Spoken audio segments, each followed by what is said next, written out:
Hi, I'm Lysandra. This is Grace and Grief, and a YouTube channel that I created to document my grief process and also talk about the grace of God in the midst of it all. My husband passed away 30 days ago. We had been married for 13 years, and we have 4 children. They are 6, 8, 10, and 11. And so my husband, he suddenly passed away, and so we did not have the time to really prepare for him to not be here. So I'm hoping that these videos are a blessing. I don't want to be negative, but I do want to be real, because I think that people need to know, right? I want this to help somebody. So I will tell you that yesterday was crazy. It was hard. I am like indeed on an emotional roller coaster from being at the grief share. From being at the grief share event tonight, I realized, oh, this is just what it is. It's an emotional roller coaster. This is normal. This is a part of it. And that helped me feel normal and like that's okay. I had read on a lot of different blogs and heard different widows express on videos that, and then even people told me that there's like this 3 a.m. just sob session after you lose your spouse, and I, of course, felt like, no, thank you. I don't want to do that, but I'm here to tell you that it's real. And I don't know what it is about 2:30, 3 a.m., 3:30, 4 a.m. You just wake up overcome with just ambushed by emotion out of the blue. I cannot connect it. It's not even a certain thought. It's just a literal, just like tears pouring out of my body. Almost like a like heartache, just crying out of sheer heartache, and that you cannot access this person who you literally were sleeping in the bed with, talking to every day, hugging every day. You cannot access them, and I don't even know. I don't know what to do with that. I heard people from the group share say, you know, God is gonna comfort you. God is gonna do this. And what I am getting a lot of dreams. So sometimes I will wake up in this moment, 3 a.m., just be like, God, help me. Like, I don't know. I was telling him, like, this is too much, you know. I dreamt that I was in this beautiful house. My husband was in the house.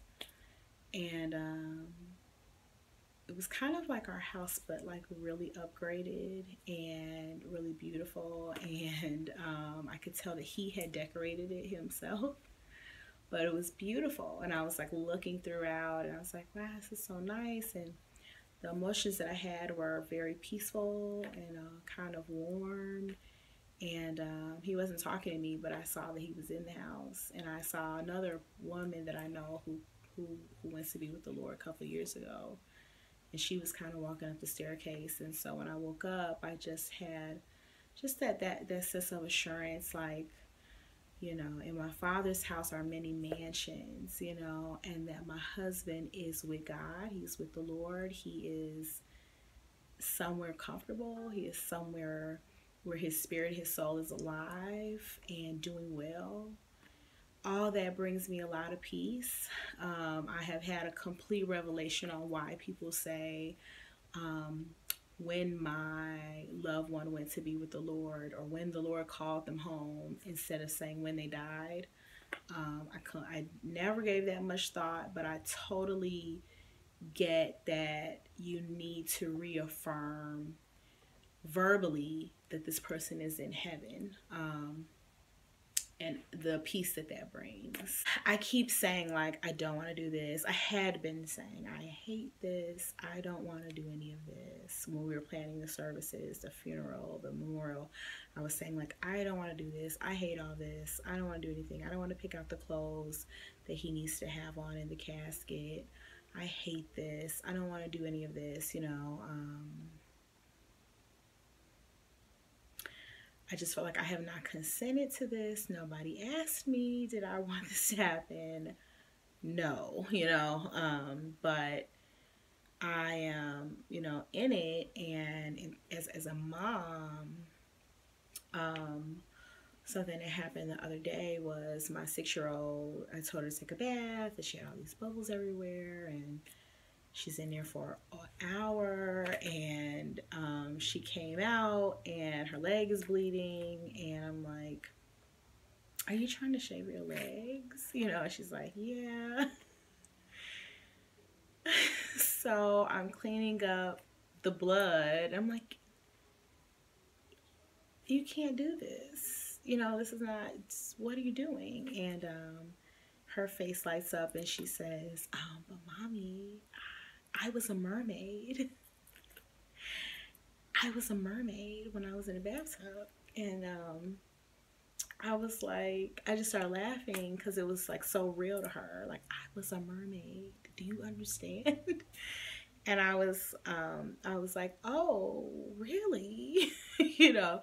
And she was telling me about her fin and all that was happening when she was a mermaid in the bathtub. And I was like, you know, I told her, I bet that you were a really great mermaid. And she said, yeah.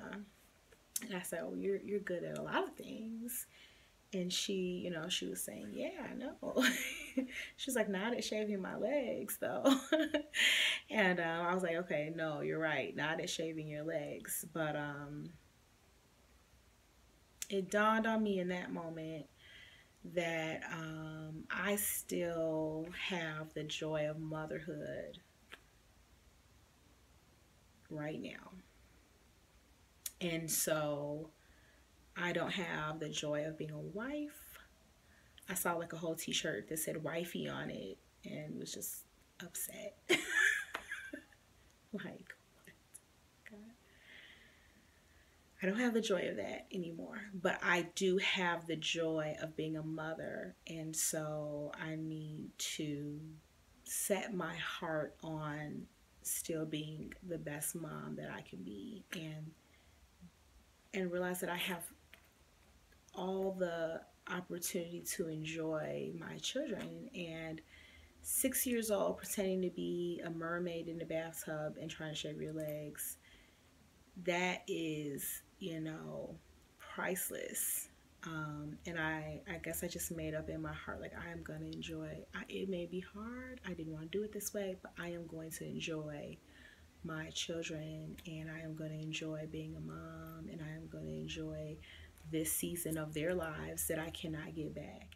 To be loved but not known is comforting but superficial. To be known and not loved is our greatest fear. But to be fully known and truly loved is, well, a lot like being loved by God. It is what we need more than anything. It liberates us from pretense, humbles us out of our self-righteousness, and fortifies us for any difficulty life can throw at us. You know, I was talking to my husband's close friend, and he was saying to me, he was saying, Kenneth knew me so well, I feel like, you know, I don't know how I'm going to replace this. And I was like, right, it almost feels like you're never going to be known.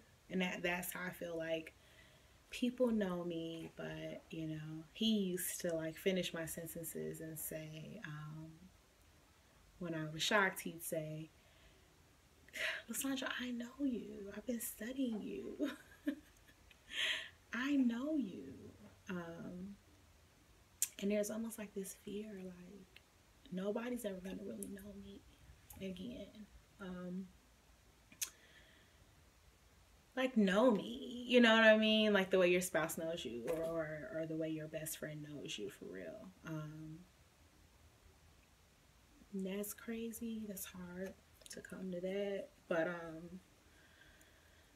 I'm trying to be thankful and, like I said, focus on the joy of motherhood, focus on the joy of what I had with my husband, because I do realize that some people live a whole lifetime and never feel that they've really been loved, or never had a good marriage, or felt that they were best friends with their husband or their wife. And I did have that. I had a darn good best friend for 20 years and an amazing blessing of a husband for 13 years. And God didn't owe me that. I was not entitled to that. I knew that, and I knew it was a blessing, and I knew that we had come from a whole generations of divorce and dysfunction, and I knew that it was a blessing that we were married, that we met, that we got married so young, that we had the family that we had, and that we enjoyed each other. We enjoyed being married to each other. It wasn't perfect. It was hard. And we worked hard at the marriage. It wasn't easy, but it was good though. And I'm thankful for all of that. And so I am gonna put a little video at the end of this of an anniversary dinner that we had, where he talked about, Kenneth was telling me about how he felt when he first, I guess, was like falling in love with me. And I just feel like it's a sweet video. It's a good memory. A little hard to look at, but at this point, but still a part of my story with him, and I want to keep that alive for my children and for myself, and just as a testimony to what God has done in my life. It starts off when we were, 14, sitting in the back of, Mr. McCleary's class, and I would just, even then, I was just in love, infatuated, just the smell, the look. I was just coming to school every day intoxicated. So, the song in my head then was this.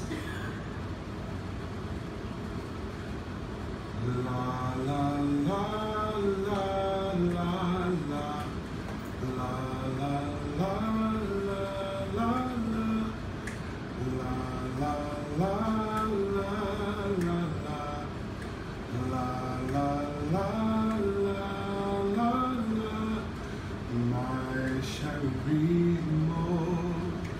lovely than the summer's day, my Cherie, more distant than the Milky Way, my Cherie, pretty little one that I adore. You're the only girl my heart beats for. I'm so glad that you are mine. Cafe or somewhere on a crowded street. I've been near you, but you never noticed me. My Cherie, won't you tell me how you could ignore that behind that little smile I wore? How I wish that you were mine. La la la la la la.